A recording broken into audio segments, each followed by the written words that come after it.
Welcome to Duo Chat with Brittany and Cynthia, where we talk about drama shows. like Dawson's Creek, One Tree Hill, and more. Hi everyone, I'm Brittany. And I'm Cynthia. And today we're talking about Season 6, Episode 13, the title Things a Mama Don't Know. Air date January 5th, 2009, and the synopsis is Peyton shares shocking news with Lucas, who is still in LA with Dixon and Julian. Actually, Julian's not there. I don't know why they put that, but Nathan struggles to. It's weird that they say Dixon because Dixon's not even shown. Oh, that was James. Yeah, I know. It's weird. Yeah, and Nathan struggles to adjust to his new career, and Brooke desperately searches for Sam. That's the beginning and the end is the only one that's actually accurate here, because Nathan's not technically having a new career just yet. Yeah. So we start off with Peyton looking at the picture of her as a baby with Ellie the day she was born, before she's talking to Lucas on the phone. Like the last episode, she says to him that she has to tell him something. He asks if she's okay, and she says she knows it's late, and Lucas says it's okay, and he asks what's up. And through tears, Peyton tells him that she's not sure if she can call him her fiance anymore, because she was thinking of calling him her baby daddy. Baby daddy. I was like, oh my god, it's so cute. Yeah, and she knows it's sudden, and she wants him to be okay with it because she's okay with it. And it's, too early to tell anybody, but, Lucas tells her that he loves her, and she tells him that she loves him too. I love it because once he found out, he was just smiling. It was so cute. And then Haley tells Nathan she hates it when Deb calls to tell them that she's sleeping over at Skills, because, they know that she's not sleeping exactly. Okay. That's the last thing she wants to know. We know what she's doing. Which is honestly, like, I wouldn't want to know either. And then Nathan tells her that he got a call from the Charleston Chiefs, and they're looking for a new, she's looking at the new point guard. And Haley gets excited and rushes over to him, hugging him, saying that, he's told her that she's a badass. And then she kisses him, and they fall into the bed. And then Mouth is at Skills's and tells him Millie left him because of Gigi. And okay, this was so weird to me. Like, Mouth is like, she left me. And Skill's like, like, why never? And, so he's like, well, like, did you get rid of the picture? And he goes, yeah, today. I wonder why she left. Like, you didn't get rid of it. Like, oh, I don't know, when Gigi sent it.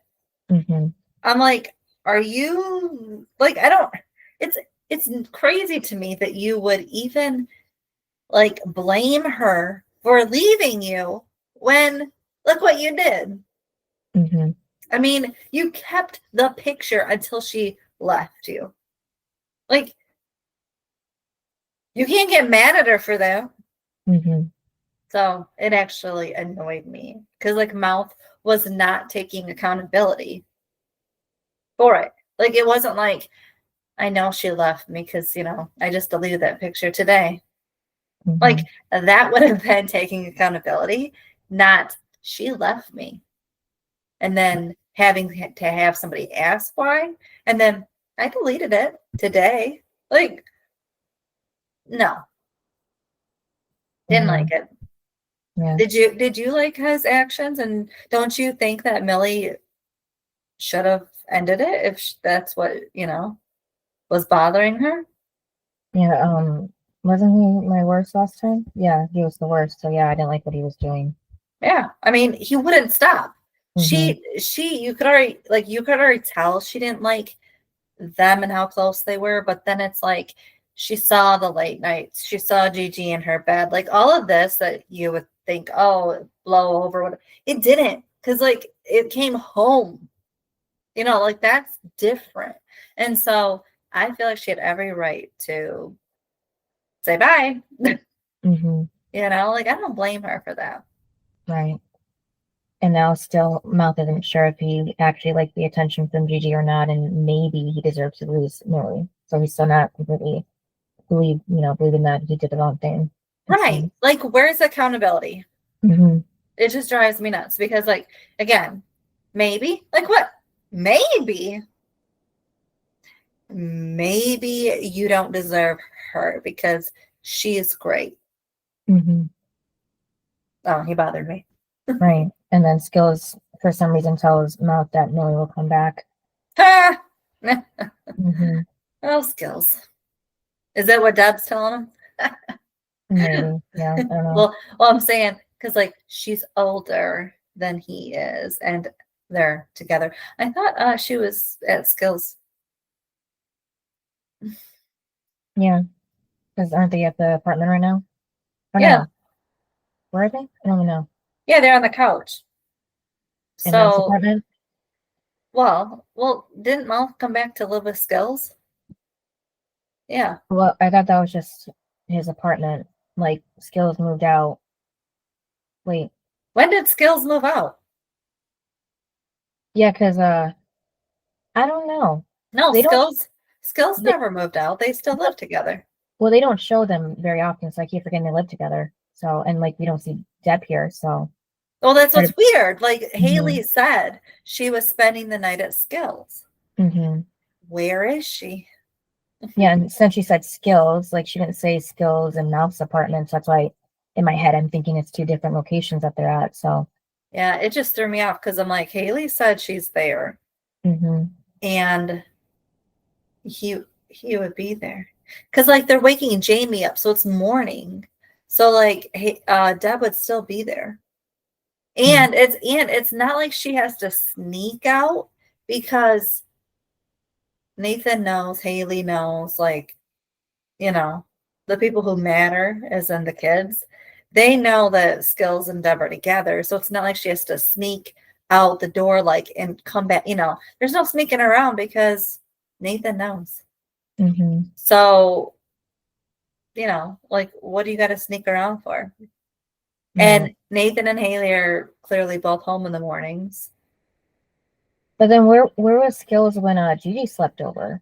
It's not like he was at Deb's because Deb was living with Nathan. Probably in his room. Nathan wouldn't want Skills to be there with his mom like that, but yeah. Well, that's why they don't want to talk about it. Yeah, it's weird that Skills is just finding, all this out now instead of, when it was happening. So he must be in like Deadland. I guess so. So yeah, Mouse said that he's not sure if Millie can come back from a broken heart, and then that's when we see Millie crying in the clothes of her girl store. That was sad. Technically, that wouldn't even be called the same name anymore, wouldn't it? Because Victoria would own that name, wouldn't it be?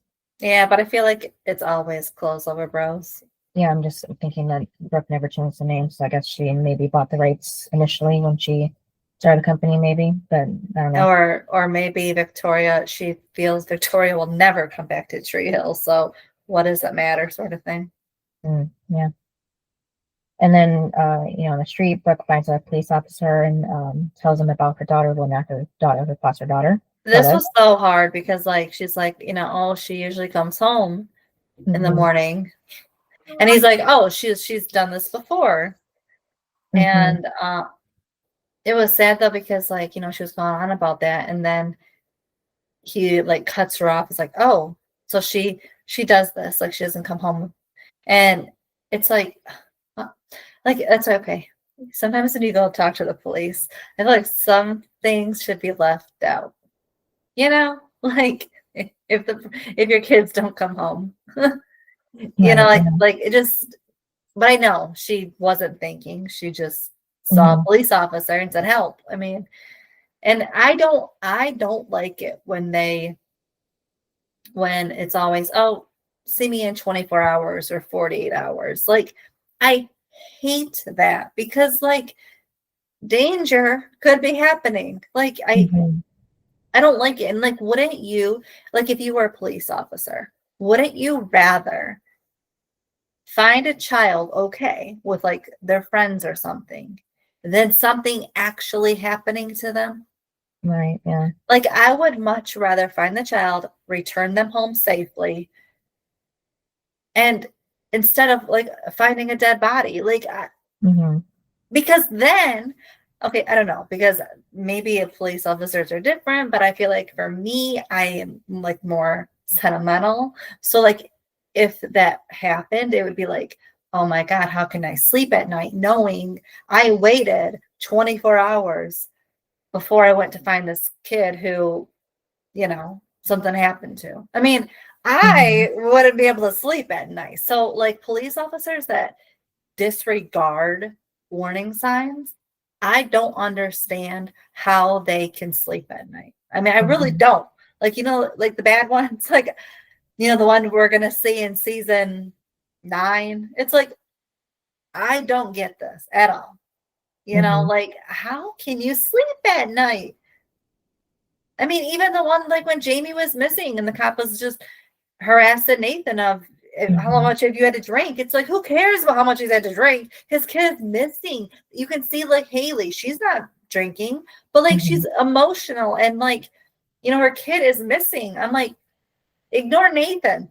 Like, just look at Haley then. Like, it's like that stuff. Like, if it wasn't Dan that went and saved him, what were the cops gonna do? Nothing.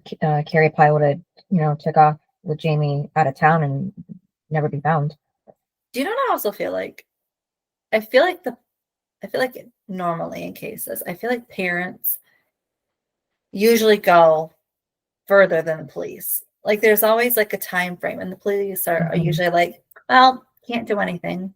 And it's like, like it's been too long. And it's like, no, like that kind of thing. It's like, how come they always just stop? Like, like that's why for parents, like it is the fight for you, basically your life, because like, no one's going to fight that battle like a parent will. And for Brooke, she's grown to love Sam. And now they have a bond. And I also think too, for Brooke, it is hard because she had a fight and she walked away before, like right before this happened. So that's in her head. It's not Sam saying, I like to talk to you. Like that's not her last memory. Her last memory is going to be the one that, Sam left. And that's what's hard. It's that's why, people that don't hug or say goodbye to somebody, and then they're like, I wish I could have said that or did that. And it's like, yeah, like that's the one thing you remember. And that's what's hard about this kind of stuff. Yeah, if a child's involved, it should always be automatically mandatory. Like time shouldn't be wasted. Yes. And like even if they're a runaway. Yeah, like Amber Alert or something.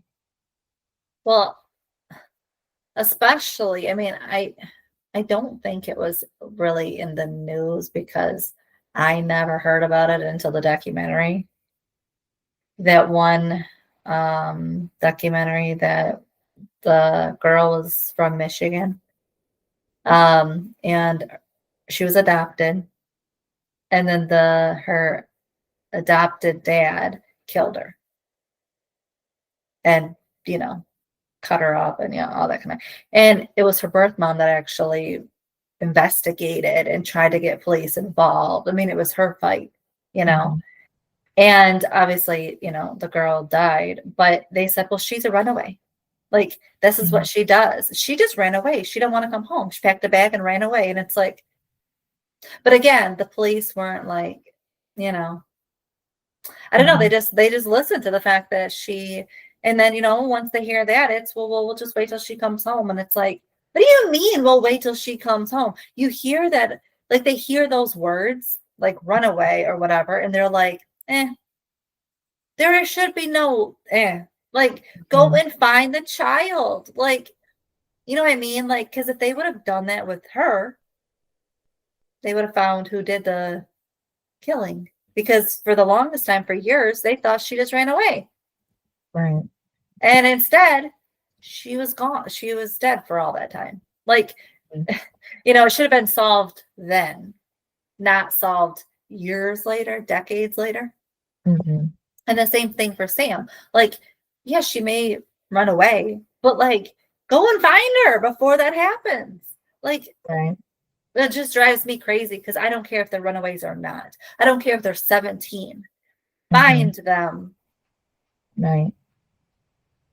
Yeah, like in Stranger Things, the Netflix show, Winona Ryder's character, her son went missing, and she was doing the same thing, trying to talk to the police to get help for her son, but the guy was like, well, 99% of the time the kid will come back or it's with a relative or somebody. And then she's like, what about the other 1%? So Yeah. yeah. Mm-hmm. And again, so find them with their aunt or uncle. Mm-hmm. Great. Yeah. The child is safe. Like, again, I couldn't not do it. Like, if somebody, like, if I was a cop and a parent came to me, I'd be like, let's go and let's find them. But like, I couldn't be one that says, "Oh, see, like this dude, see me in 24 hours." Yeah. Now, is it normally 24 hours or is it 48 hours? I don't know. In shows, at least I've heard both cases. I know I've heard both. Like, so I'm like, Mhm. is it 20? Maybe it's 48 for like adults, maybe. Maybe. But I don't know. It's just kind of weird because I've heard different ones. Mm-hmm. But you know what's weird is like Brooke should have said she always comes home by 6 o'clock in the morning, like something like that. Because obviously it's not 6 a.m. or 7 a.m. So she should have said she always comes home at this time. Mm-hmm. Just because it would have made more of a like, wait, what? Mm-hmm. Instead of, oh, see me in 24 hours. That means she's been gone for 2 days. Yeah. Or 2 nights. Like, really, dude? Okay. He definitely should be fired. Maybe he was hired by Dan. Right. So looking that up, about 24 48 hours. So far I'm seeing that it's really a thing in the fictional world, but not real life. Like I'm seeing thing like the first 48 to 24 hours are actually crucial to gathering evidence. So that's why I hate when they say that kind of stuff. Like, we'll talk later. It's like, no, because every minute they can get further if they're kidnapped or something. Yeah, I'm seeing there's no wait period anywhere in the country. It's just in shows and movies for some reason. So I don't know, maybe it was like that before, like decades ago. Maybe they changed it. I don't know. But yeah. It had to come from somewhere, I feel like. But yeah, so now, Brooke knows that she can't get any help from the police. Nope, she's on her own. And then yeah, so Nathan and Haley and Jamie are excited for Nathan's tryouts and or the practice. Nice practice, not tryouts where he made it. And then Sam also wakes up, but she sees that Xavier's hovering over her. Ugh, I hate him. Mm-hmm. He's so creepy. Yeah. And she definitely feels creeped out by him, so she gets up immediately and tells him thanks for letting her crash. And yeah, that ain't happening. He's stopping her. Yeah. Which is crazy that she would think that he would just let her leave. Mm-hmm. Yep, and of course Jack's out somewhere for some reason, and he stops her from leaving the room, and he knows that she gave Brooke the sketches back, and so now he's like really mad because he's like, I liked you a lot, but now you've made me mad. And then Julian calls Lucas to tell him that the director is threatening to walk and he's been summoned to Oz. The head of the studio wants to talk with him in an hour. So I have a question. Yeah. Are they in LA or are they in Tree Hill? Julian and Lucas. Tree Hill at the moment, it seems. And then Lucas goes to LA by himself. In an hour? Well, he says he has his flight's in 2 hours, so I don't know why they went 1 hour then 2 hours right after that. I don't know. Yeah, because you just said he has a meeting in 1 hour, and I'm like, well, he's in Tree Hill because Julian's in Tree Hill. Mm-hmm. So that's what threw me off. Yeah, so oh wait, Lucas says he has a flight in 2 hours. He didn't say where. Maybe back home? Or where'd he go? I don't even know. No, because I feel like he comes home at night. Like Peyton has been at the studio all day. Mm-hmm. Yeah, it seemed like he was already somewhere else, then went to LA and then back home. So he was in like 3 different places in one day. I don't know. I don't remember where he was last. Well, it was on the phone. Oh, right? It was the James James's character. I guess he wasn't in LA.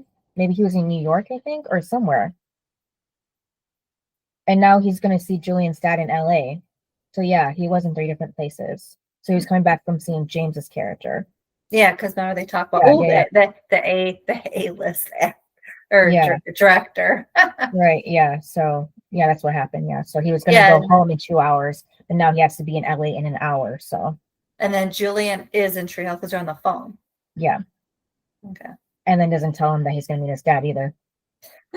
I mean, how much? I guess Lindsay said, "Oh, that's my dad," but I don't think like she ever like first ever said like, "This is my dad, the owner." Right. Yeah. You know what I mean? I think she played it for a little bit, and then it was, that's my dad. I don't think that's really the first thing you want to say. This is my dad. That's why, like, Tori Spelling didn't use her last name when she went to audition for Beverly Hills. Why? She didn't want to, because she didn't want to be hired because of her dad being the producer and creator of the show. Oh, yeah. But the whole thing is like she does look like her dad. So like, you know what I mean? You don't think the casting directors are gonna go, we know he has a daughter. Yeah. You look like her. I'm just saying. Because she used, I don't know if it was her mom's maiden name or a name she made up, but I was like, again, you look like your dad. Yeah. But at least Julian don't look like his dad. Yeah, so Julian tells him that he worked hard to get the movie greenlit, but he screwed it up, so it's Lucas's chance to save the movie, apparently.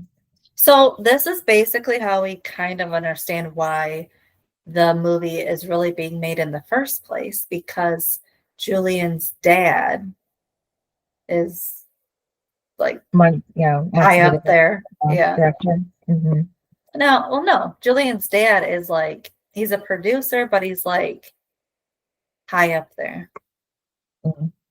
Like, head of studio, so that's why, because it's kind of always like, well, how old is Julian? The fact that he can just get this movie made, and like, how good is he too? But it's like, well, when your dad is high up there, things can happen. But also, like, it is also strange that this is even happening, because once we meet his dad, it's then kind of like, well, how did this get made? Just for the simple fact that his dad doesn't like him. I don't think we see him again either. I don't remember him. No, we see him. Oh. But it's just weird, because I'm like, why would, if you don't like your son and he brings you a movie idea, why would you say, sure, let's do it, if you don't trust him, you don't like him, you don't think he has good taste? Like, I don't understand this at all. You know what I mean? Like, wouldn't you be like, sorry, that's lame, we're not doing it? That's weird. Maybe so he doesn't look like a bad dad. I don't know. But he does, though. Like, don't you think Lucas could very easily go and tell Julian, your dad hates you? Like, once those words come out of his mouth, like, anybody could, tell. Like, if they find out, they can tell Julian. Like, and I'm sure Julian feels the hatred. It's like Dan hating Lucas. I mean, I think that's the thing. I mean, in this episode, I think Lucas realized how much him and Julian have in common. Right. The same taste in women, the fact that they're passionate about what they want, and also they have terrible dads that hate them. Yeah, so Xavier and Sam are talking still, and Sam tells her or him that she didn't tell Brooke anything, like it was him. He just, she just gave back the sketches, so she didn't rat him out. Which, I mean, she did. She didn't say it was the brother or anything. And Brooke wasn't like going to confront the kid. Yeah. So. Yeah, so Xavier's like messing with Sam's head, like saying she must feel guilty now about doing that to Brooke, because she was good to her and took her in and saved her from being like them, like orphans and poor, I guess. And Yeah, so he thought Jack had caught himself a nice piece, which is gross. But he's like people who forget where they belong. And then that's when Jack comes back and he tells Xavier to back off of Sam. And he, of course, Xavier doesn't care and just pushes his or slaps him across the face. And then Sam tries leaving again, but Xavier stops her same way, throws her back in the mattress. And then Xavier, is being more creepy and saying that Brooke tried to run away too. And he thinks that they need to take some time to think about what a couple of idiots they are, so he locks them in the room with the deadbolt that was already obviously there. So he was planning to kidnap somebody for a while. And then at Trick, Owen drinks behind the bar when Peyton comes walking up, saying she thought he was sober, and no one says that anymore. And then that was that. She didn't question anything else. And then Peyton walks into her office where Mia is, and that's funny. She's like, "What are you doing?" And she said, apologizing. Yeah, so she said that she's just like in a rage against the man, and Payne takes offense to hearing that she's the man now. And she says no, she's just the one who took a chance on her and guide her career. And if she thinks, this would be great for her, to choose a song off of that CD. I like when Peyton said that she believes in her and her songs. I like the transition from because again, that day she definitely should have stayed home. Like this day she can go to work because she's being nice. Right. And it's funny that Payne says too early to tell about the pregnancy, but she's kind of giving herself away here and there. And she tells Mia that she's like her first kid, her first artist. Yeah, but also, did you see like when she walked in, her hand was like her stomach, over her stomach, and it's like because that's what pregnant women do. But it's like your baby is. It's not even. You're not even showing. Yeah, clearly she don't know how big the baby is. Yeah, it just became a habit instantly. Yeah, when she thought she was pregnant. And then Maya explains that it's not like she's not writing. Oh yeah, Mia. It's not like she's not writing. She is. And Payne reminds her that the first record was like a lifetime of work, so she can do this again. She knows she has so many songs in her. She could see that a year ago, and she still sees it now. So that's how long that they've known each other and everything happened. And then she tells Mia that she's going to buy some time with the label partners, and she's going to go write some songs. And that if she ever wants to go on the tour bus again, she will. So Mia promises that she'll do that. And then, and after she leaves, that's when Payne holds her stomach and says that, your mama totally rocked that. And then that's when Brooke walks in telling her Sam's gone. And then Nathan is back at the gym. He makes a basket, and the coach, Bobby, that reached out to him for coaching before, walks up telling him to say that for practice. Well, this is where we learned that he's no longer the general manager. He's the coach because he missed it. Yeah. So it's a good thing that Nathan didn't take that job because he has that job. Yeah. And then so he asks if this is his comeback. Bobby says not yet. He doesn't even know if he's that good enough coach to turn him into a point guard. So he'll give it a shot. And he welcomes Nathan back to being a basketball player, and Nathan welcomes him back too. And then Jamie tells Andre his dad is a Charleston Chief. He's at camp right now, and he's going to play point guard. And then he asks Andre if basketball makes him think about Q after seeing his sad face, and he says sorry for bringing it up. And Andre says it does, and then he misses Quentin, and he wishes he could go to his grave and talk to him, but his mom won't go. It makes her too sad. So Jamie's sweet by offering Andre to go with him and his mom next time. But Andre says that he wishes he could go today. And Jamie then gets the idea of showing him the way. And then Skills goes to see Millie at the store, and she says she's too busy to talk with her pencil sharpening right now. And, Skills stops her and tells her to talk to Mel. Everything can be taken back. And, the way that they're both hurting, it's obvious that they still love each other. And then after that, Lucas goes to see Paul, the head up in the studio, and the guy tells him that the script is great, and they just need the right team to make it great. And it was funny because he, Lucas was kind of apologizing for not liking the director, and he's like, basically, I'm more concerned about the producer, Julian. Right. Like, wow. Yeah, and then he asks Lucas, like, what does he think of him? And Lucas says he's new to the business and can't really, judge Julian by, just starting out. And Paul says from what he hears, he thinks he's the best one to judge Julian. Then says what happened yesterday makes him think that Julian doesn't know what he's doing. Now he has that A-list director who's starting to walk, and Lucas says he's sorry about that. And Paul tells him it's not his fault. Yeah. Yeah, and he said that since Julian was the producer, he should have been there. And then he says he knows Julian well. He's an unpredictable loose cannon. And Lucas asks him why he has to keep working with Julian, and Paul answers because he's his son. So somehow they both decided, to keep that secret into the last second to Lucas, So it's like they're kind of, not very proud of each other. And then Nathan picks up him and Q and Jamie and Haley in the little cubby hole that he had in the locker room. And a couple of other guys notice, and then hangs up the jersey. And then then the one guy was like, if you're looking for 23, it's already taken. He obviously did that one on purpose. Mm-hmm. Well, either that or he just likes Michael Jordan, which a lot of people do. So, yeah, and then we finally get a name to him, Devin Fox. And of course, the guy already knows who Nathan is. Same thing before. Knows about how he made it big, and then almost get to the NBA, but then was got down to the window. And that he was a 2 guard, and then Nathan says he used to be, but he's switching to point guard. And the guy tells him that's a bad move because he's a point guard and this is his team. So it's kind of like Nathan's dealing with the old version of himself from season 1, who to like Lucas. The big shot. Yeah. Now it's kind of coming back to him. And then Nathan tells him, that he's not gonna mess it up this time like the day before.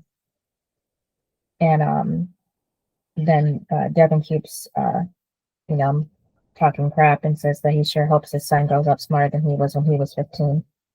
Why did you say 15 if Nathan was like 18 or 19 when he messed up things with the NBA? Or not 19, 22 or something like that? No, he said 15 because that was Nathan's number. Oh, I was saying age. Okay, yeah. Because they call each other by their numbers. Oh, okay, yeah.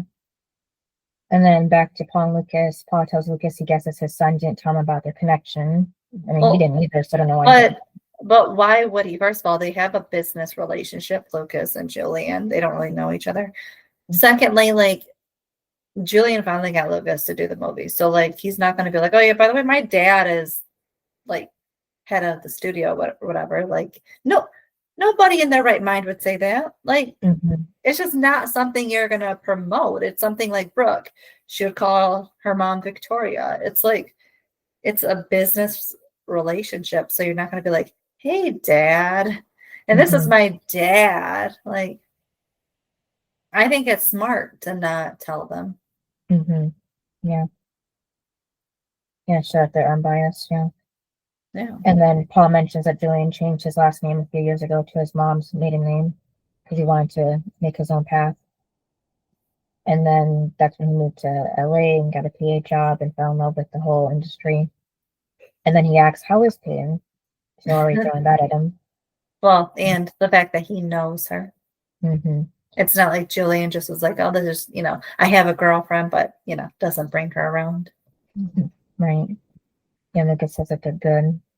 And they offer him scotch, but Lucas says no thanks. And Paul keeps saying, Payne's a good girl. She got Julian to focus on something long enough to get his film to Sundance. And Lucas says he heard it did well. And Paul says, it had buzz, but it fades.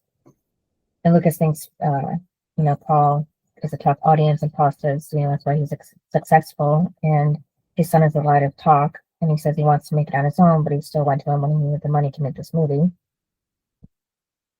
So Lucas says that he's glad he gave it to him, so he could have this opportunity himself.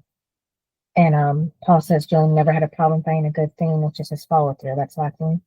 Well, and then he said that is Julian interested in making a good movie or finding a way to get Peyton back? And it's seriously, just trying to screw with Lucas too, of putting that in his head. And it's just so annoying. Yeah, because he's just trying to make this, deal not happen. And ruin things for Julian, so he can like tell him like, see, you know, you didn't know what you were doing. You should do something else. You know, they can give up. Well, but also like Julian isn't really seeing Peyton. Like, you know what I mean? It's like that he's not chasing her in Tree Hill anymore. Because now all of a sudden he's got Brooke on his mind. Yeah. And then Mia's at the label writing when Haley walks in. Yeah, and Haley's there to help. Yeah. But it was weird, like when Haley was done with like her writing and stuff, and I was like, huh. Okay. Like what did she ever really write? Halo? Because again, I don't know what this album is that they're talking about. Yeah, and I guess Feel This, that's supposed to be her original as well when she sang that at the USO concert, I think. I guess. I don't know if it's a cover or a real song or Haley James song, but yeah. And then she also had saved Mia's old sweater from when they first met her. Because she like left it behind when she went to tour.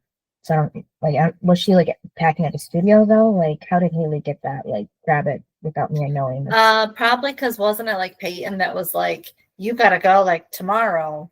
And maybe she left it at the studio because she had to rush out and pack and get on the plane. Yeah. That all of a sudden she left it there, so Haley kept it. Yeah. So Mia puts it on, and Haley says, "How about they find the girl who used to wear it?" And then Andre walks inside the house to find his mom making 2 scary cookies again. Yep. Yep. And he points it out, which makes his mom come out of her trance autopilot that she was in when making them. Well, and she's not really talking to him. She just told him, go play with Jamie. Yeah. And then so he takes the cookies and goes, and then she cries. Yeah, and she told him to stay in the yard too. Yeah, stay in the yard where I can see you or whatever. And yeah, and then he goes outside and he gives like, you know, they got the cookies. And Andre's like, yeah, she said we can go. Yeah. Boy, she said to stay in the yard. Yeah. And she said that she even gave them cookies even though he took 2 of them. Well, like here's the thing is Jamie was kidnapped. Why would he think that would be a good idea? You just think of helping Andre and, you know, going to see Quinnen's, you know, grave. But, I mean, didn't his parents teach him anything about, you know, making sure, you know, whoever's watching you knows where you are? Yeah, because I'm just saying, like, I never was like, as a kid, was like, let me just wander. Yeah, because I never fell into peer pressure. Like if somebody wanted me to do something when I was little too, I'd be like, no. And also, we're probably not going to be friends because you're into like you like to peer pressure people. Yeah, and Jamie's smart for actually knowing the way there as well. You know, and we don't know how many miles it is either from the house. So the fact that he knows how to find his way from Andre's house and not just his house is something too. So. But yeah. Jamie was walking by himself on the road at one time when Haley had thrown his card in the trash that he made for Dan. Yeah, remember? And she was like, "What are you doing walking? You've already been kidnapped." Like, yeah. So since he didn't really get in trouble for that because he was just mad at her and was trying to give the card to Dan, maybe he thought it wasn't such a big deal because he didn't get in trouble last time. You know, like Haley didn't get mad at him or anything. Just like think if your kid did this to someone else. Like you would be so mad and disappointed the fact that your kid did that to the parent. Like, because think about it, the parent not only has the responsibility of their own kid, but someone else's kid is in their hands right now. Right. And think if something would have happened. Like, you know, Nathan's away, Haley is at the studio or whatever. Like, they don't even know that Jamie just wandered away. Like, it would be so, like, I would be so mad if I found out. Yeah. And then Brooke and Peyton are driving around still looking for me. I got the names all mixed up in my notes. They're looking for Sam. Peyton keeps trying her phone, but she's not answering. And then Peyton tells Brooke to slow down with her driving because she's upset and she's car sick. Yes, exactly, because she's never been car sick before. Yeah, but of course Brooke doesn't notice this because she's looking for Sam. Yeah, that was a good thing, was that she's occupied. Yeah. And Brooke's saying about the last conversation, like she just stood there in shock, and didn't tell her, like, everything's be okay, she loves her no matter what, that kind of thing. Yeah, I like when Peyton was like, she knows. Yeah. And she does too. Yeah, I like that part. And it seems like Peyton's already, like, channeling her maternal intuition, giving her that advice, like as a mom from that point of view now. And then, so Peyton said they're going to find her, and, Brooke just keeps stressing about Sam not answering her phone. And then that's when we see Sam going through her bag and realizes that Xavier took her phone. Yep. She's like, yeah, your brother took my phone, which is weird. Like, you would think that you would have already known that. Yeah. Like, wouldn't she have been, like, near her bag, so she would have seen him take it? Or wouldn't he have... Well, wouldn't he also have, like, asked for it? Like, give me your phone. I feel like he just would have grabbed out of her bag when she was sleeping before she even knew. Yeah. I feel like he would have taken it right when when he locked the door of, like, you're not going anywhere. I feel like that's when he would have been like, give me your phone. Because he doesn't, you don't want that person, like, texting, like, somebody, like, help me or 911 or, So I feel like you would definitely take the phone then. Yeah, I'm saying, like... Unless he's just stupid. No, like I said, he probably grabbed it when she was sleeping before she woke up, so he's already had it before you locked them in. You know what I mean? Yeah. And then I guess Jack doesn't have a phone either. But Sam said they have to get out of there and to the police, and Jack says no, like, that's his brother. He's a little blind right now about that because that's the only family he has left, so I get that part. But Sam says, like, his brother's sketchy and a thief and a perv, and he doesn't have to live like this, because he beats him and everything. And he's even scared to come home sometimes. So Jack eventually gets out the window, and he is about to help Sam climb up, but that's when Xavier comes back and grabs her. And then closes the window. Jack takes off, and Xavier tells Sam that Jack isn't going to get her help. I will say, he wasn't really helping. Yeah, just like, did you see him? He got put, like, he got out, and then it's like, I'm gonna go. Like, it was such a big pause. And then Xavier had so much time to close the window. And I'm like, he wasn't even fighting to get back in or punch his brother. Like, no help, just stood there, let Xavier close the window, stood there again. And then it was like, then he was gone. And it's like, what? Yeah, well, sometimes when you have a moment of fight or flight, you just kind of do the third option. He's kind of free. So that's what Jack did. Yeah, he froze all right. I mean, the flip side is, yes, that he was able to go find help. But I'm just saying, it's not like he, like, knocked Xavier out and then ran to go get help, like that kind of thing, so Sam could get out or something. Like, I don't know. He just wasn't really helping. It was hard to punch him through that window with it so high too, with that angle. I know, but he just could have done something.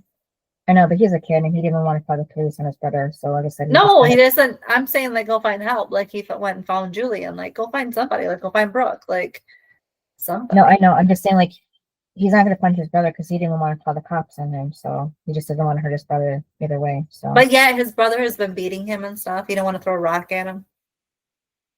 Yeah, I don't know. Like, if somebody is hitting me, I'll have no problem throwing a rock at you. Like, tip for that. Yeah. And then Brooke and Peyton are at the store, and Brooke is pacing back and forth, so Peyton tells her that she's going to make a hole in the floor. And Brooke says she doesn't care, they need new floors anyways. And then she hears the door opening, thinking it's Sam, but it's Julian. And Peyton tells him now's not the time, and Julian says that's not fair. She knows it's, like, feisty, stuff kind of messing with her. I like when Brooke said, I know you're looking for Sam last night. The waitress ratted you out. I like that part. And then he said, like, Sam's a good kid. Yeah.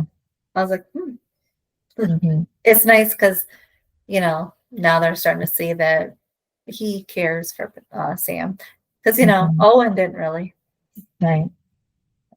And then Brooke says, Sam's still gone and she has no idea where to start because she knows nothing about her life. She is so busy laying down the law, no stealing from her wallet, no breaking into her store, no boys in her realm, and Payne tells Brooke she's a good mom. And then that's when it dawns on Brooke that there's been one boy in Sam's bed, and Julian tells Brooke that she's a cool mom for that. That was funny. He's like, you're a great mom. Mm-hmm. And Brooke says she's a stupid mom because she didn't think about it before. And she says that Jack Daniels, and she explains how to drink. And that's the boy that was in Sam's bed, but she can't, like I said, think about it earlier. She has to find him, and Payne says that she'll ask Haley, since she knows our kids from the high school, but they don't even know if he even goes to the high school because they've seen Sam there, but not Jack. So, but anyways, Julian asks Brooke if that kid has, floppy hair, and Brooke says he does, and Julian says, you've seen him before the diner, has keep an eye out. And Brooke tells Payne maybe Julian's not so bad, and Payne says that, she just got a glimpse of the guy she used to know.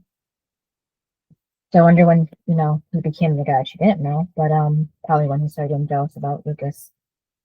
And then back with Lucas and Paul says to Lucas, the whole Julian Payne thing has to be on his mind, still messing with, everybody's trying to play mind games with people in this episode, and Lucas says he's not worried about it. Well, of course he's not. He heard some really good news in the morning. Mm-hmm. Yeah. Which would make you go, she ain't leaving me. We're having a baby. Mm-hmm. But he can't tell anybody. Yeah. So Lucas tells Paul, you don't like your son very much, do you? And Paul says sometimes you have a vision of who you want your child to be, and no matter what you do, they fall short. I feel like also it's like Victoria, like you have to, if a parent is going after their kid like that, talking all this hatred of their kid, Dan, Victoria, him, like you have to look at the parent. Like, what is the parent saying? Like, all these harsh things about their kid. It's kind of like, is it really the kid? Or maybe it's just you. Because if you have this much hatred for a kid that is yours, like, I think the problem is you. So Mm-hmm. I think that's what Lucas is starting to do of like, even if Julian is terrible, like, you're his dad. You're not supposed to think this about him. And if you do, I mean, that shows a lot of who you are. And I think that's why Lucas is like, what? Like, that's why he's starting to like be on Julian's side too. Mm-hmm. Yeah, and then Paul brings up the director here at things went off course with him, and Julian has some opinions about the director and everything else. They just basically want different things. And so he asks Lucas, what does he want? And Lucas says he wants the director that understands the characters, who sees and appreciates the small moments, because that's what the movie is about. So yeah, the director is not that guy. And Paul says he's sorry, and that's actually what his son said too. I wonder if that was before or after Lucas saw him. But anyways, we segue to Jamie and Andre, with Andre saying that's what his mom said, but he still believes in ghosts, especially at night. And he asks Andre if he's scared of him, and Andre says no, because he thinks Payne is a good ghost. And Jamie says he bet he's playing ghost basketball, and he thinks some ghosts are, like angels, and Andre wonders why ghosts don't need wings to fly and angels do. Which is a good point. And then Jamie says they should Google that, which is kind of random for a 5-year-old to think about Googling something. Mm-hmm. Because, people were using Google a lot by then, 2009, just not 5-year-olds. But Andre asks Jamie if he's sure they're going the right way, and Jamie says they're following the ghosts and messing with them. And then Nathan is wearing his jersey number 15. The guy asks if he's scared, nothing about not going to the NBA again. And Nathan asks him if that's all he's got. And they're playing back and forth. Nathan gets some points and does some good moves to get past him. But then he starts getting the ball taken away from him, so Bobby had him take a seat. And then Mia plays Haley something. She asks if it sucks, and Haley says it doesn't. And Mia tells Haley that she might want to tell her face that. And Haley says, just for them to start from the beginning, what's the song about? And she says about her writing a song, so she doesn't have to record the label's crap. And so Haley, gets down to how she did in the first place and, what inspired her. And basically, Mia says it's about her ex, and Haley says that's what she needs, and Mia thinks it's a horrible ex again, or boyfriend. Haley says no, she needs inspiration and fight, she got from it. It basically tells her to go live some life and get inspiration from that way. And then as Mia's walking out, Payne and Brooke walk in. She tells Payne she's going to go get her life, and he asks him what's wrong, and Brooke says it's Sam. And Millie walks into the apartment. Mel tells her, he's sorry. Now he's, fine. Realizes that he messed up. And she says she's sorry too. And he says that she has nothing to feel sorry about. If it's, his fault, he's sure to consider it. But then she says that she slept with somebody. Mm-hmm. Yeah. After he said that whole, like, she's the best part of him. But she must not be, because he was interested in Gigi. Right. Yeah. So here's the thing about this, about her sleeping with somebody else, is they kind of broke up. And I don't know what, the only thing he didn't do with Gigi is physical. Like, he had the emotional affair. She had the physical affair, if that's what you want to call it, even though they were kind of broken up. And my thing is, like, yeah, they're both bad, but I don't get why Mel thinks that his is any less just because she had sex with somebody. Like, again, she wasn't emotionally invested with Owen. She was drunk. Yeah, she didn't say it was Owen, no. No, but I'm saying a one-night stand is a one-night stand. Like, yeah. But an emotional affair, like, Mel would have eventually, I'm sure, had sex with Gigi. Like, he was so invested in her. Like, he wasn't invested with his own relationship with Millie. But yeah, he's going to sit there and, like, blame her now because she slept with somebody. Like, really, Mel? How about how this all started? You actually drove her to sleep with somebody else, because she would not have been at the bar that night if you didn't do what you did with Gigi. I'm sorry, but him and Gigi went on way too long. And I'm surprised she didn't break up with him a lot sooner and slept with somebody. It's like, she deserves that. Yeah. If she wants to sleep with somebody, go for it. Like, he had an emotional affair. Yeah, and he gave her his t-shirt too. Yeah. And he changed her, which means he saw things. Yeah. Yeah. It's like, so don't even, get after her one night when you've been doing it for how long? Maybe weeks at least, yeah. Yeah, or like a month. Like, don't even. Like, no. And Gigi was all over you. So that's what I mean. It's like, no. And I honestly, I feel like an emotional affair is worse, because you're truly invested with that person. Like a one night stand, she was drunk, he was drunk. It's like, it's just different. Like, they're both bad, but like, also she did it after his. You know what I mean? Like, if they were perfectly fine and he he kept it professional, she would not have slept with him.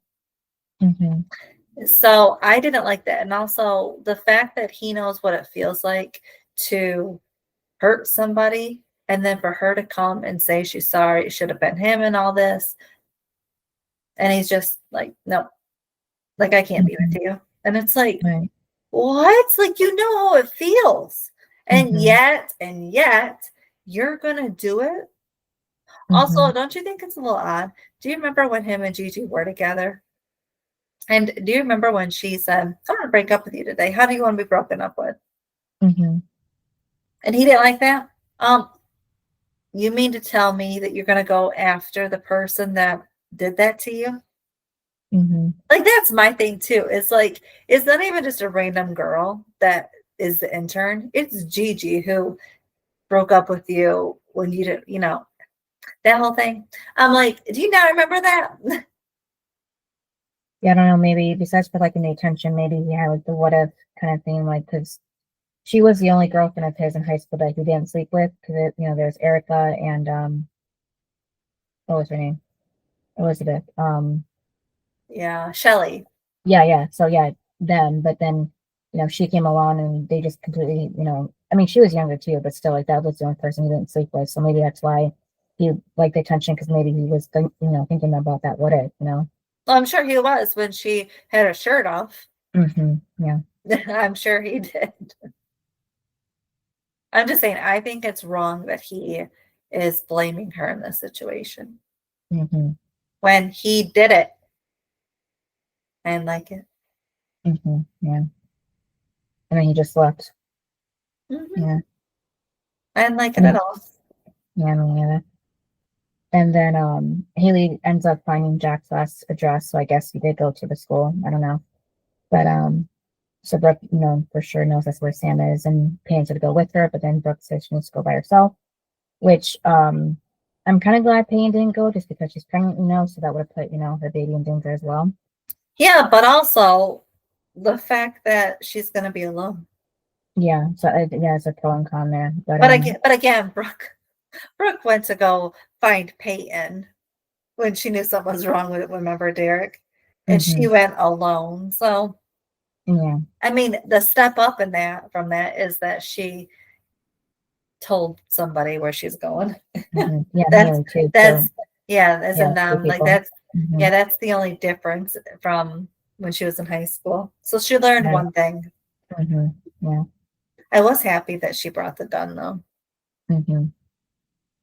And then and she even says that she'll call them too. So then Payne tells Haley she hopes Sam's there, and Haley agrees, knowing how terrifying it was to not know where Jamie was before.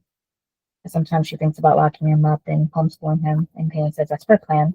And then she told on herself, because she didn't even say more than that, but then she adds, yeah, because she sees her face and she's like, oh yeah, like in the future, like I don't have any plan. I'm like, really, Peyton?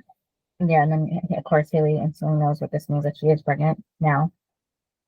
Yep. And then it was weird because like she was like, you're pregnant and everything. And then she says, I have dibs on godmother. I guess because Brooke's already the godmother for her kids, so it's like her turn, I guess. I know, yeah. But I don't think they're that close, but yeah. No, like they have music in common and Lucas. Yeah. But it's like, no, I would have thought Peyton's baby would have had Brooke as the godmother, which I mean is true. But like that's why when Haley says it, I'm like, just because you're the aunt of the baby and found out first, does not mean you're the godmother, unless you're like best friends with Peyton. I mean, I get it because you're best friends with Lucas. And technically sister-in-laws, but still, yeah. Well, I mean, because, so she is best friends with half of the party, half of the couple. But, like, she's also, I just feel like Brooke and Peyton are closer. So. Yeah. Then Sam walks up to Xavier's house with him already being creepy, watching her through the window blinds. He then goes to tell Sam that if she makes a sound, she'll be an orphan again. And now she's completely restrained by duct tape. And a little bit later, Brooke's inside the house talking to him, explaining that she's just looking for her foster daughter, Sam, and she knows that his brother's friends with her, and if he's there to talk to him, and he says, Jack's not there, he doesn't really keep track of them. Which, of course, that makes him a great guardian. He's just trying to get the bills paid and everything. And then he, creepily asks Brooke if she thinks that Sam and Jack are having sex, and she says no. Okay, this was weird because he's like, what's wrong with sex? Yeah, like it just kept getting worse, yeah. I'm like, what? Like, all she's like, it was just so weird. I'm like, just because she knows they're not, like, that's the only reason why she said no. It was so weird though, because I'm like, what? It was weird. Yeah, it was creepy.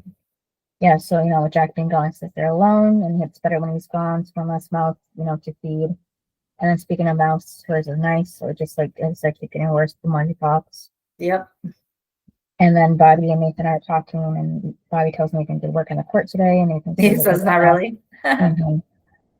Yeah, so Bobby tells him just to give himself time to make the comeback. And he says to tell that to his teammates, and Bobby tells Nathan that he scares a lot of them. this is their NBA and they know it's not his. I like what Nathan said. He wanted to wear number 12. Mm-hmm. Yeah. Because it's obviously for Jamie. Mm-hmm. And then Nathan goes back to the locker room to find out his photos are ripped out. Oh my God. I did not like this at all. I'm like, why are his pictures ripped up? And then they're kind of ripped kind of neatly too, like in 2 pieces or 3 pieces, like between people, I noticed. Well, yeah, because they were taking Jamie out of it. Yeah. I just thought that they were, ripped up into smaller pieces or something. I was just upset that they were ripped in the first place. Mm-hmm. You know how I feel about pictures being ripped. Mm-hmm. And I'm like, no. And clearly Nathan has the same feeling when it comes to the because he was not happy. And that's when Nathan comes out of like, he's like, I'm gonna beat you. Mm-hmm. And yeah, I'm gonna take your he's like, I'm gonna get, I'm gonna take your spot out there, and then you can have my spot. Mm-hmm. As in you're not going to the NBA. Mm-hmm. And then Andre and Jamie are sitting in a tree, and Andre tells Jamie his mom cries a lot, but she doesn't think he knows, but he can hear her sometimes. And then Jamie said, my dad cried a lot too. Mm-hmm. Yeah, when he was hurt, because like I said, that had been his first memory of his dad, which is sad. But Andre asks what he could do for his dad then, and Jamie answers to try to be his friend, which was sweet. And his mom had told him that sometimes people have to cry out all the tears to make room for a heart full of smiles, which was sweet too. And Andre says he hopes his mom is ready for a smile then. And then that's when back at the house, his mom walks out in the front yard looking for them. Sees them gone, yes. Oh my God. That was so heartbreaking to see her realize they were gone. Yeah. And then she found because again, that's your only kid left. Yeah, and she finds that note too that says it went to see Quentin. Yeah, so these 5-year-olds are really smart if they're able to figure out how to get somewhere on their own without a map, just by memory, writing that little note to even think about writing the note, Yeah, because you would think they just run off and not do anything. Yeah, and then get lost in the process. Yeah, and even know how to spell Quentin, because that's, that can be a long name for a little kid. Yeah, well, you would think he would just do Q, because everybody called him Q. Mm-hmm. Yeah, so they're just 2 smart little boys, but too smart for their own good. Mm-hmm. And then at Trick, Owen has a drink behind the bar, checking between shots to see if anybody's looking, but not right behind him. And then Chase is there, and he's like, I thought you were sober. Mm-hmm. Yeah, they calls him an idiot. So this was crazy. It's like, wow, Chase is back. Mm-hmm. It's been a while. Mm-hmm. And then Paul tells Lucas, he's, very impressive, which is why he thinks he knew the right producer. So we'll be in touch about that. And Lucas asks if this means he's firing Julian, and Paul tells Lucas does he have a problem with that? And Lucas tells him that the script is great because Julian's a big part of making it great, and Paul says he doubts it. He knows his son and what he can do and can't do, and Lucas tells Paul that he just found out he's going to be a father himself. So if one day his son comes to him and asks him to believe in him or take a risk or bet on him, he can't believe that he won't do that. I was happy he said that. Mm-hmm. Yeah, so Lucas didn't just work this out like Payne's been kind of doing all day. Like he did it to actually stick up for Julian. That's what I mean. I think this was definitely the turning point of Julian is not a bad guy. Mm-hmm. Look at who his father is. Yeah. Because remember, Nathan was a mini Dan until he realized who Dan was. It's like you just had to get away from him. Mm-hmm. And I think Julian being able to do these trips and get away from his dad, it's a good thing. Mm-hmm. Yeah, so since Lucas believes in Julian wanting to make a great movie, Paul decides to let Julian stay on the project. And then back at Trick, Owen asks Chase what he's doing there, and Chase says that Payne called him, so she at least did something when she first saw him at the bar drinking. And he asks Owen what happened, and Owen says he got injured during the sandball finals, which wasn't brought up until this very moment for some reason. And they put him on pain medication, which you would think that they wouldn't, because they usually ask people if they have a history of drug abuse. So maybe he said no. Yeah, it could be. Yeah, maybe because he's hurting really bad. Yeah, he must have been hurting really bad, or maybe he just said, you know what, Brooke doesn't want me. Mm-hmm. So yeah, it could have been just his life is falling apart too, and Why not? Well, why not? Because ends up like this. Yeah, because he did say that he thought he'd be fine, with it because he's been sober for so long. But he says, I guess once an addict, always an addict. Mm-hmm. And then Chase tells him that he needs help because he's an alcoholic working at a bar, so that's not going to work out now. And Owen says he just can't walk out on the job, and then that's when Chase says that he'll take over. I was like, do you know anything about bartending? Right. Well, then he says that he's the worst carpet salesman.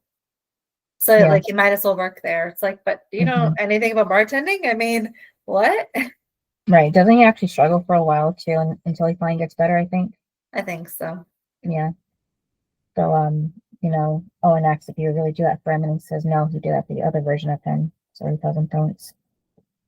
And then Jack goes to the diner and sees Julian there. So that was good timing because they could have missed each other. So he asks Jack if Sam's with him, and Jack says kind of, but he needs his help. Meanwhile, Sam steps out of the house and Sam. No, Brooke comes out. Brooke, yeah. I'm getting my names mixed up. I keep because Brooke leaves the house, and that's when he said his whole "have a good day." Yeah. Closes the door, and then that's when the flashback of it, and then she now knows. Yeah, so then she runs. Then she runs back up to pound on the door to get in. Mm-hmm. Yeah, no, we actually did see the end of that attack too from before because we only saw the beginning part of it. But she pepper sprays him in the eyes first and pushes her way in because she knows Sam is there now. But you would think it was weird that he would even open the door again. Yeah. Like you would think he would be happy that she finally left. Right. Yeah. That was odd to me. He would just let her back in. Yeah. And then they fight each other, and she finally gets away from him from kicking him hard enough in the chest. Yeah, and goes to all the different rooms to find Sam, and there she is. Yeah, in the last room that she checked too. At first she thought she wasn't there because she didn't see her, but then she heard her in the closet. Yeah. And then she takes a tape off of her mouth, and Sam tells her, Xavier was the one that attacked her, so she has to go. And Brooke says she's not gonna leave without her there.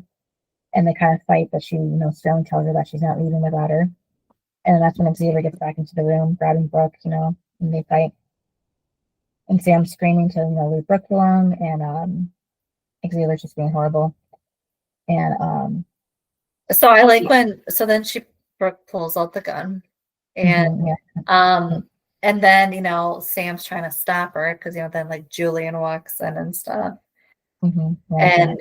And so that's when Sam's like, don't do it. Like, she said, like, I need you, Mom. And then that's when Brooke looks up. And then she said, she just kept telling him, I hate you. Like, you're not worth it. Yeah. But also, I kind of wish she would have.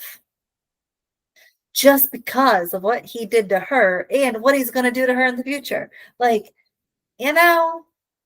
Oh yeah, I forgot he comes back again too.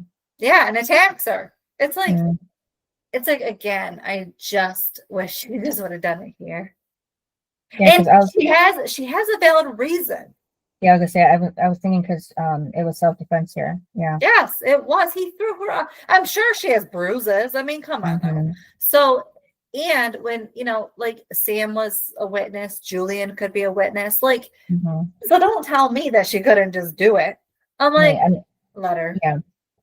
I mean, it would have been bad if she did in front of Jack and Sam, but yeah, that would be the only downside. And but it's kind of strange how Julian was just standing there, like he wasn't calling the police or anything. He just kind of like let Brooke do her thing, not stop her either. It was just Sam that did it, I think it was a choice of showing how tough Brooke is. Yeah. Because in every situation, Brooke is usually the strongest one.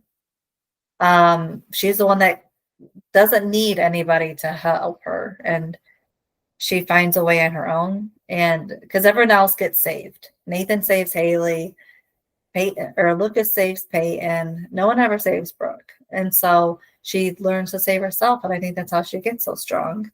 And I think that this was a way, because if Julian would have stepped in, it would have been, oh, she needs a man to save her. I was happy that they let her do it because it just shows how tough she actually is. Right. And you'd want her on your side. Yeah, I just thought maybe it would have been better timing if they had Jillian and Jack come in like the second before she slapped Xavier across the face with a gun and then kick him in the face. And then gives him that line back, have a nice night. It just would have made more sense if Jillian just got there when everything had ended. Yeah, so she hugs Samuel, tells her it's okay, she's safe now. And then we see Jamie and Andre get to the cemetery, and Q's talking to him, giving him the cookies. And you mean Andre? What did I say? I said Jamie, didn't I? No, you said Q's talking to him. Oh, yeah. Yeah, so then he asks, Q if he can tell her mom basically to tell her that he's okay, don't have to be sad anymore. And then then his mom comes in. Yeah. And so then, she was saying how she was worried. So I'm not gonna lie, it kind of broke me a little when she said, "Don't you know you're all I have left?" When she said that, I was like getting choked up. I'm like, yeah. I'm like, oh my God. And then we still never saw the dad either. She's a single mom, Maybe he passed away or something. Well, because Q mentioned his parents before when he was talking to Haley about, I think his future or something. Because he's like, I have my parents and my little brother kind of thing. So I don't know. But I just thought it was, when she said that, I literally was like starting to cry. I was like, no. Yeah. And then, he apologized. He said he just wanted to talk to Quentin.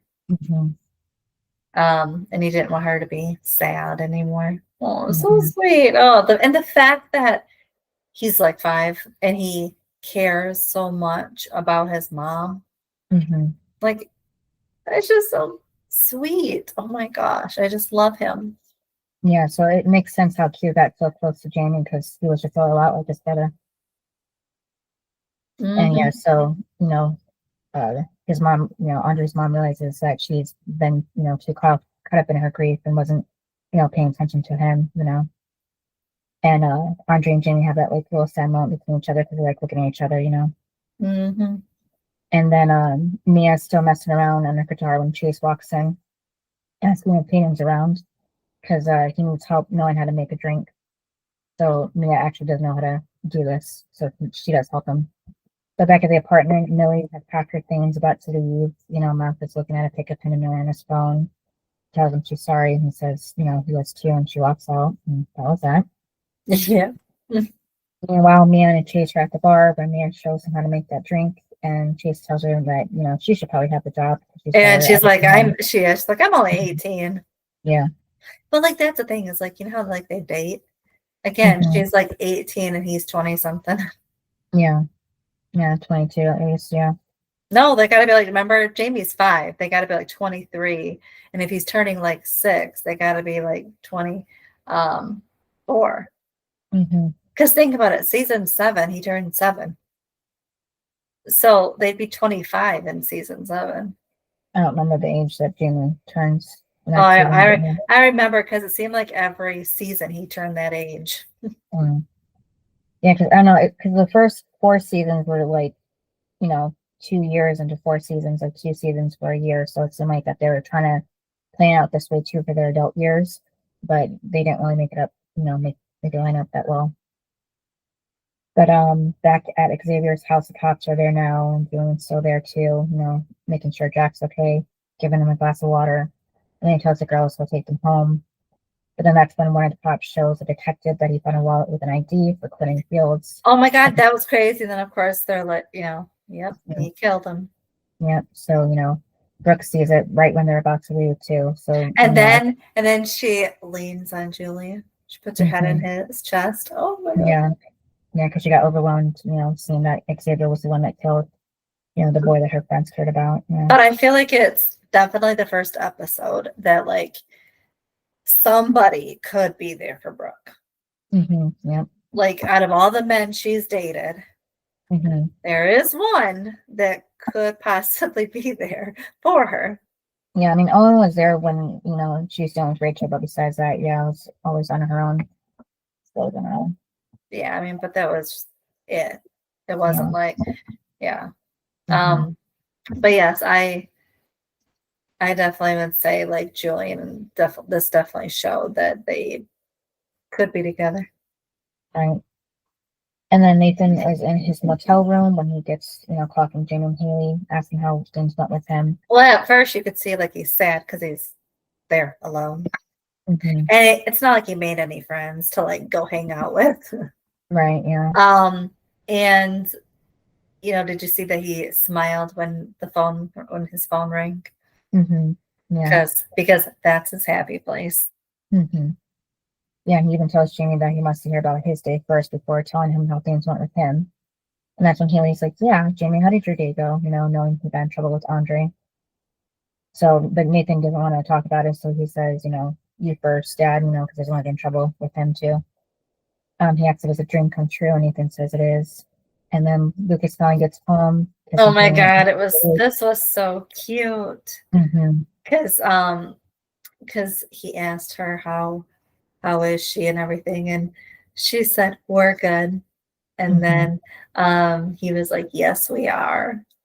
And then it was so cute because she said, she told the baby, "Hey, baby, Daddy's home." It was so cute. Oh my God. Yeah, and then he kissed her stomach and even brought her a rose too. It was so cute. Mm-hmm. Oh my gosh. I love it. I love it. I love them. This is why Lucas couldn't be with Lindsay. I would not have been like this special cute moment. I would not have really thought it was that cute. Right. Mm-hmm. I thought it was a perfect ending. Mm-hmm. So for me, the high was Lucas and Peyton's cuteness. Like when she told him at the beginning, and then their ending was so cute. And well, because it's definitely different from Nathan's reaction to being a dad. And also my high. Oh, so my other high was a Brooke defending herself and Sam.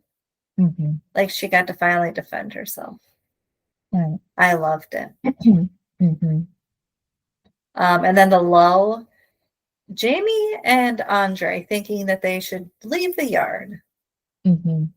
When one has been kidnapped and the other one was murdered, like his brother was murdered. Yeah, that's a good idea. Right. And so that was a low for me. And Sam being kidnapped, obviously, and then Brooke having to go. Like I liked for Brooke, it was like a high and a low. Like it was a high because she fought back, but it was a low because she had to. Mm-hmm. Like I didn't like that for her, but I liked that she stood up for herself. Mm-hmm. What about you? Yeah, the high was like what you said about Brooke, because that was like her turning moment too, of feeling like Sam's mom too, because she caught her mom for the first time. And Victoria knows, Brooke knows that Victoria would never do the same thing for her, in that situation. Hell no. Yeah, so Brooke, just if anybody had any doubts about Brooke not being a good mom, like this was showing here that she would do anything for Sam, as any mother should. Mm-hmm. But yeah, and then the low was just the whole drama with Mouth and Millie, and them not really communicating, and just kind of hurting each other and then breaking it off like that. So, but yeah, Mouth should thought of Millie's feelings before, because he let that drag on way too much, as we've said over and over again. He crossed too many lines. But yeah. Well, I think too,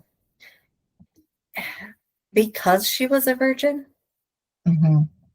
you would think that she is hating herself because of it. Like it's not like she, just slept, like around or anything. Like the fact that she's never, and then she did, but it's obviously a moment of now regret. Like she wish she could take that back. It's like, that's the other thing, like Mouth. Remember when you were like the fact that you would just kind of now like put that on her of like making her feel worse than she already does, and the fact that she already wants to take that back. It's like, Yeah, I just didn't like that for her.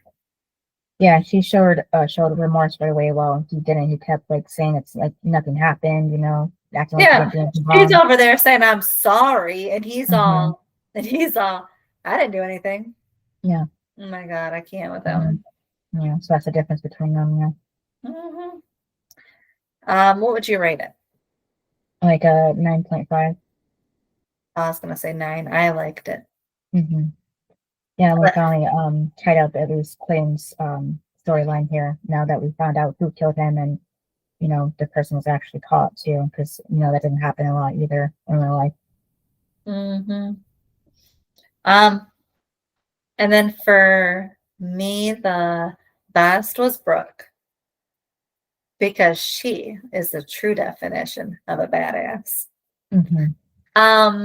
And the worst was obviously Xavier, but I will say if he was not in this episode, it was going to be Mouth for me because of how he treated our Millie. Yeah. What about you? Yeah, the best is Brooke and the worst is Xavier, because it was a sweet moment to see his smile drop the second she pulled the gun out on him. I know he thought he had one up on her, but he didn't. Yeah, it was good. And I loved it because it had all that physical drama. Because, like the previous show we watched, it didn't really. So here it did. Like it was just so serious. Like you were watching, like a cop show for a couple minutes. Like it was so good. Yeah, I loved it. And I loved it for Brooke. Like, because she's strong. And then what's next episode? Episode 14, A Hand to Take Hold of the Scene. Long name. Okay. All right. Thanks for listening. Yep. I'll see you next time. Bye. Bye. Thanks for listening to this episode of Duo Chat. If you want to chime in with your opinion about the episode and the show we discussed, you can email us at duochatpodcast@gmail.com. And to keep up with updates about the podcast, you can follow us on Twitter, Instagram, TikTok, and subscribe to our channel on YouTube at Duo Chat Podcast. And give us a review wherever you listen to podcasts. We would appreciate it.